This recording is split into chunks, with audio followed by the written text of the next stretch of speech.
Welcome, ladies and gentlemen. I'm Ed Hess. I'm a colleague of Jean Littke, Professor Littke's, and you've just spent a wonderful time with her on design thinking. And as a result of your design thinking course, you've learned lots of ways to come up with new business ideas. And I've got 15 minutes to basically explain to you a concept of what do you do with those ideas. And if you look at our first slide, you'll see it's called Learning Launches, What Comes Next. And all those light bulbs, these light bulbs, this is not a discussion of electrical engineering. Each one of those light bulbs is an idea. So what do? Well, if you're in the business world, your immediate reaction is, I got an idea. I must need a business plan. That's your traditional approach. And quite frankly, a business plan is not the right thing to do. Why? When you go do a business plan, you do a lot of work making up financials, making up assumptions, and many ideas are new to you. And you don't know what's out there. You're going into the unknown. When you go into the unknown, how do you make financial projections? Oh, you tell me. You make up assumptions. Well, what are the assumptions based on? You're saying, my best judgment. Poppycock. They're guesses. They're guesses. So you make guesses to create assumptions, to create financial projections. And what happens when the financial projection doesn't meet your business's return rate? Whether it's a return on investment, return on assets, IRR, all those formulas that got an R in it, a return. What if it doesn't make that return rate? What do? Oh, my second most favorite word in the business world. You tweak them. You tweak your assumptions, and you keep tweaking them until what? Until you hit the rate.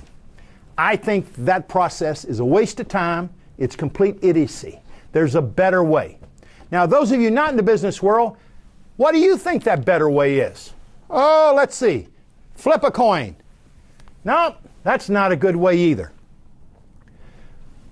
You got to go do an experiment. How many of you have ever taken a science class where you did experiments? What's the purpose of an experiment? To test a hypothesis. What is a hypothesis? It's an assertion. It's an idea in a specific form. And the key here is to do experiments that are fast and cheap, because you want to do lots of experiments. If they took a long time, you wouldn't ever get to a good idea. You would not ever get to a new product that goes to market. If it was real expensive, because you did lots of long experiments, you'd run out of money before you found a new source of revenue. So this learning launch, and I like that picture, at learning launch, you are launching out there into the unknown, and there's a process as to how to do it. And that process involves coming up with what are my key customer execution and defensibility assumptions. Because most learning launches involve figuring out what customer need is so burning that someone is going to buy your answer to that need. And most learning launches involve getting out there and talking to customers very, very quickly. And I'm going to go a little quickly till I get up to the process to show you. All right. What is the learning launch process? The first thing you need is a hypothesis. You don't have to be a scientist. It's easy to create a hypothesis. You've got an idea. So the idea has got to relate to a specific group of customers, whether it's a person or group of persons. You hope there's lots of customers that have this specific problem. So you have a specific group of customers, and see that frown? They got a pain, a customer pain that you're going to try and solve. They've got that specific need that's causing the pain, and you've got an idea that meets that need or solves that need better than the competition. That's what you think. So the hypothesis is Jim's and Jane's have a specific need. They want to be able to do this. My idea meets that need better than the current alternatives because whatever fill in the blank is. That allows you to start unpacking, peeling an onion. What I call peeling the artichoke and getting to the heart of what's that burning need. What must be true for your idea to be a good one? Because see, an experiment, a learning launch, is a search for the truth. The purpose of a learning launch is not to prove you're smart. The purpose of a learning launch is not to prove you got a good idea. The purpose of a learning launch is to get the truth, and then the truth either confirms or disconfirms your assumptions.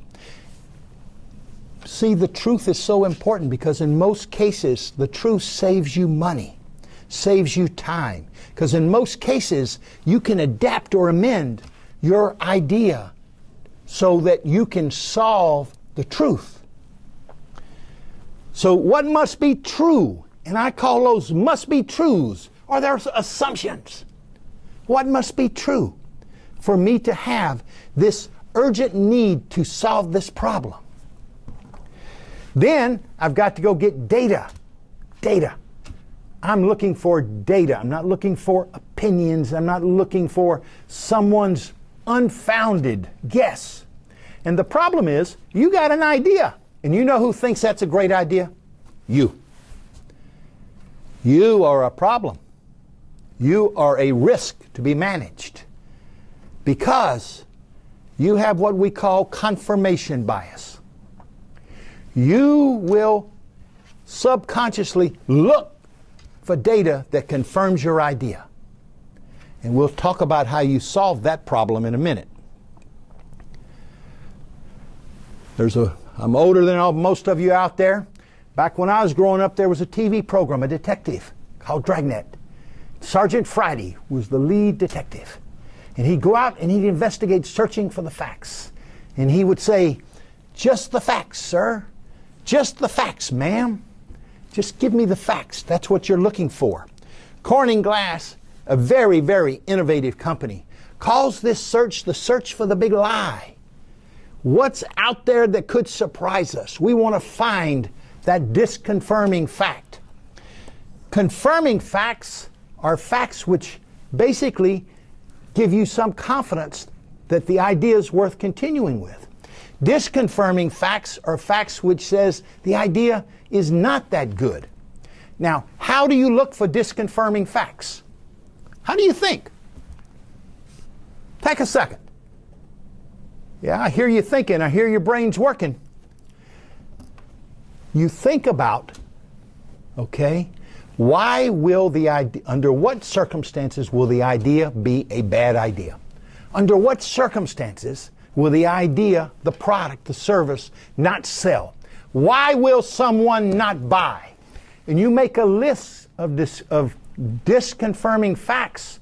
And you go out, yes, you do, and you ask questions to elicit whether those disconfirming facts are out there. Okay? You search for them, either in conversation or by observing. And you've learned from Professor Litka that observation is a key way to learn. Go walk in the shoes of your potential customer. Okay? Now, another thing that's key is we all are very biased. Okay? People with different functional specialties, marketing, sales, operations, engineering, bring different knowledge to the process. If you and I, any one of you, Bob, you out there, Jane, you out there, if the three of us are a team, and we go out and we see and observe something, you will see something different than me because my cognitive processes will prevent me from seeing things which I don't believe or know, and yours will do the same to you. And the reason I want a small, diverse team is my cognitive blindness is different than yours. So we'll all see different things, and therefore we've got to share and collaborate. And my favorite person on the team is a skeptic. Why is a skeptic so important? A skeptic is how we protect ourselves from confirmation bias And what did I say confirmation bias is? I have a subconscious need to find evidence that my idea was a good one because it was my idea. That's human nature. You can't change it, so you might as well figure out how to mitigate it. We've talked about confirmation bias. How much data do I need and what's the quality of the data? Well, before you go out, it's best to have a conversation with your team. How many customers, potential customers, do we need to talk to?